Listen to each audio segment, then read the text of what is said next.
Son of सरदार 2 के advance booking के बारे में बात करते हैं कि जो लोग पूछ रहे हैं कि भाई अब एडवांस बुकिंग आगे गई होगी थोड़ी सी, तो क्या अपडेट है लेकिन इस फिल्म के एडवांस बुकिंग का।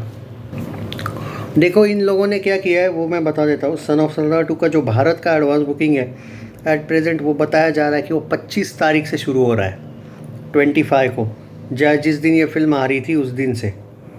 और जो उसका ओवरसीज़ का जो एडवांस बुकिंग है वो कुछ जगह पे अभी इन लोगों ने खोला है वापस, क्योंकि इनको भी एक पता है फिल्म का। और जो लोग यहाँ पे कह रहे थे ना कि भाई उनके जिन लोगों ने बुक किया था उनके पैसे वेस्ट हुए, क्या नहीं भाई, उनको भी उन लोगों ने रिफ़ंड किया था।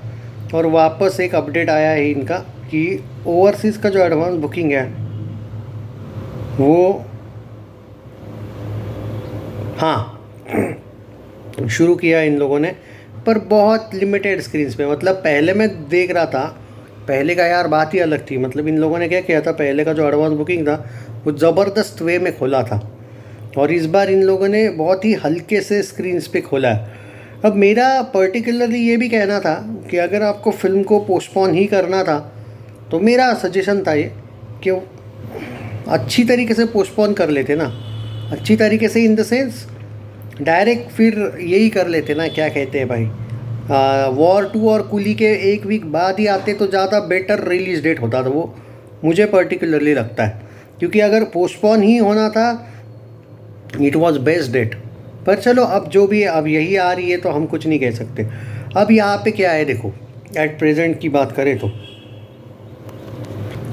तो अब क्या है कि इन लोगों ने पहले ही एडवांस बुकिंग वगैरह जो पहले वाला जो खोल दिया था ना वो बेटर वे में किया था, और रिलीज़ डेट वगैरह करना ही था तो डायरेक्ट अगले मंथ में एक मंथ बाद आना चाहिए था। पर चलो जो भी है वो मेकर्स का, हम कुछ नहीं कह सकते, उनकी फिल्में, उनका पैसा लगा है, वो क्लैश अगर सही समझते तो अच्छी बात है। पर अभी बात करते हैं ओवरसीज़ का जो एडवांस बुकिंग यहाँ पे। लेकिन एक झटका इन लोगों के लिए ये है कि ओवरसीज़ में भी धड़क 2 जो फिल्म है वो अच्छे खासे स्क्रीन्स ले रहे हैं।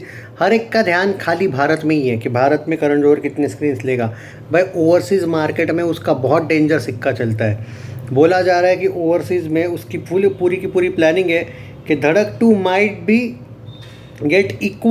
माइट गेट इक्वल स्क्रीन्स इन ओवरसीज़। मतलब ओवरसीज़ में डायरेक्ट इक्वल स्क्रीन्स वाला एंगल है। पहले सन ऑफ सरदार 2 का मैं जो देख रहा था बेटर वे में एडवांस बुकिंग भी खुला था, कलेक्शन भी आया था ऑलमोस्ट 2 करोड़ का।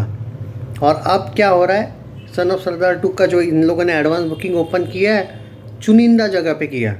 समझ में आ रहा है क्लैश का क्या लॉस होता है, ये मैं पहले से बोलते आया हूँ। अब ये इशू क्या है मालूम है, और एक इशू तो ये है कि करण जौहर अभी भारत की ताकत दिखाना बाकी है।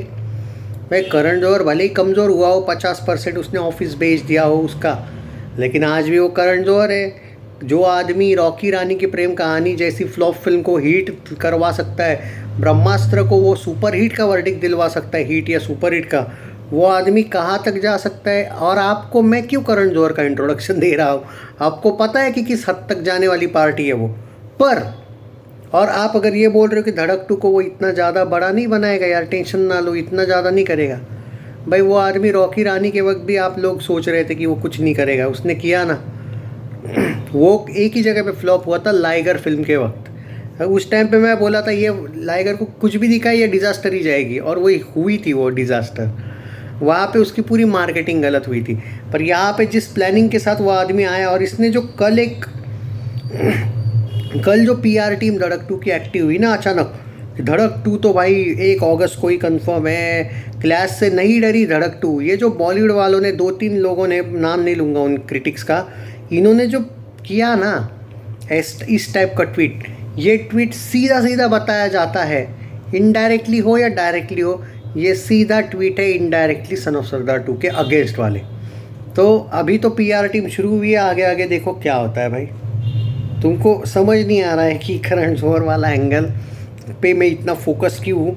तुम्हारा ध्यान सिर्फ यही है कि अजय सिद्धांत चतुर्वेदी को तो ईजी पेल देगा। अरे भाई सिद्धांत से है ही नहीं पंगा, ये पंगा ना आहान से है ना सिद्धांत चतुर्वेदी से है, यह पंगा है YRF के पीआर का, सैयारा के पीआर का, अब धड़क 2 के पीआर का, धर्मा प्रोडक्शंस के पीआर का। और आप आपको क्या, अजय के फैंस को क्या, पूरी दुनिया को पता है कि अजय देवगन की पीआर टीम कैसी है। कुछ बताऊँ मैं, वर्ड लूँ मैं, नहीं ना। तो ये है एंगल।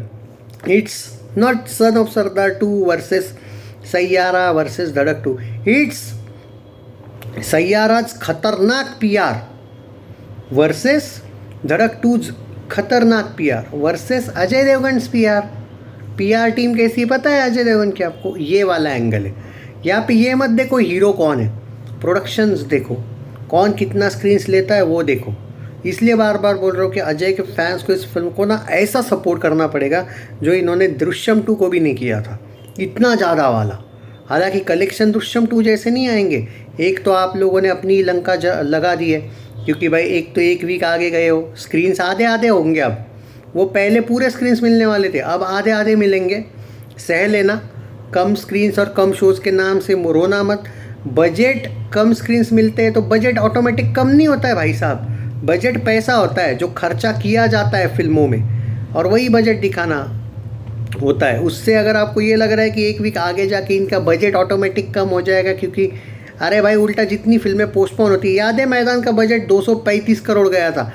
एक टाइम पे मैदान बार बार पोस्टपोन नहीं होती तो उसका बजट क्या था मालूम है, इंक्लूडिंग अजय देवगन फीस।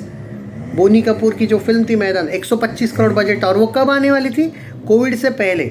उस टाइम पे कोई भी फिल्में भी बॉलीवुड की 150 करोड़ आराम से जाती थी, और अजय की फिल्में गोलमाल वगैरह तो 200 प्लस भी गई थी। बात को समझो, मैदान में आराम से हंसते खेलते, अगर स्लो भी स्टार्ट लेती तो उस टाइम पे कोविड से पहले 150 करोड़ जाती। पर अब जो हुआ सो हुआ, आप क्या ही कर सकते हो, पुरानी बात है। पर वो नहीं चली थी। अब यहाँ पे सन ऑफ सरदार 2 का एंगल ये है कि आधे आधे स्क्रीन्स पे सहन लो। हाँ, फिर भी थोड़ा सा ज़्यादा स्क्रीन्स मिल सकते हैं सन ऑफ सरदार 2 को धड़क 2 की तुलना में। लेकिन अगर आप ये सोच रहे हो कि बहुत ज़बरदस्त वाले स्क्रीन्स मिलेंगे, नहीं, जियो स्टूडियो ज़्यादा स्क्रीन्स नहीं दिलवा पाता है भाई। देख लिया ना भूल भुलैया 3 और सिंघम अगेन के वक्त, कुछ ज़्यादा स्क्रीन सिंघम के ज़्यादा नहीं थे, ऑलमोस्ट इक्वल स्क्रीन्स थे। और अजय देवगन ऐसे ही जियो वालों के साथ ही करते रहते हैं भाई हमेशा काम। इससे अच्छा अगर आप लोग पैनोरमा स्टूडियोज़ के साथ आते, टी सीरीज़ के साथ आते, प्रोडक्शन में बोल रहा हूँ मैं, अजय देवगन फिल्म्स को अगर कोलैब ही करना था तो पैनोरमा स्टूडियोज़ के साथ ही कर लेते। जैसे शैतान को अच्छे स्क्रीन्स मिले थे, फिल्म चली भी अच्छी। टी सीरीज़ के साथ रेड 2 आई थी, ज़बरदस्त चली। टी सीरीज़ उस टाइम पे आई थिंक, मुझे याद नहीं है, पुराने वक्त आई थिंक वायोकॉम था सन ऑफ सरदार 1 के वक्त। वाईआरएफ ने प्रेशर डाल के भी डरे नहीं थे वो, जब तक है जान के वक्त, फिर भी सन ऑफ सरदार चली। इस बार तो भाई ऐसे वो तो कौन सा प्रेशर डाला है वाईआरएफ ने पता नहीं भाई, कि 25 जुलाई का एक पे गए और अब आधे आधे स्क्रीन्स पे आपको रहना पड़ रहा है। तो इसका जो एडवांस बुकिंग है दोस्तों, वो ऑलमोस्ट आज से शुरू हो गया होगा। 15,000 दिखा रहा है भाई अभी, क्योंकि भाई अभी शुरू किया इन लोगों ने। पहले वाले 2 करोड़ का बैंड बच गया। इतना अच्छा एडवांस बुकिंग ओवरसीज़ में मिला था, काम तमाम। वो साइट अभी खाली 15,000 दिखा, 15 नहीं सॉरी 25,000 का एडवांस बुकिंग दिखा रही है। अभी शुरू हुआ है ओवरसीज़ में भाई। अपडेट दूंगा मैं, पर क्लैश से भी ज़्यादा पोस्टपोन ज़्यादा महंगा पड़ रहा है भाई। देखते हैं, ये सब फैंस पर है अब ये फिल्म चलेगी कैसे। Take care guys.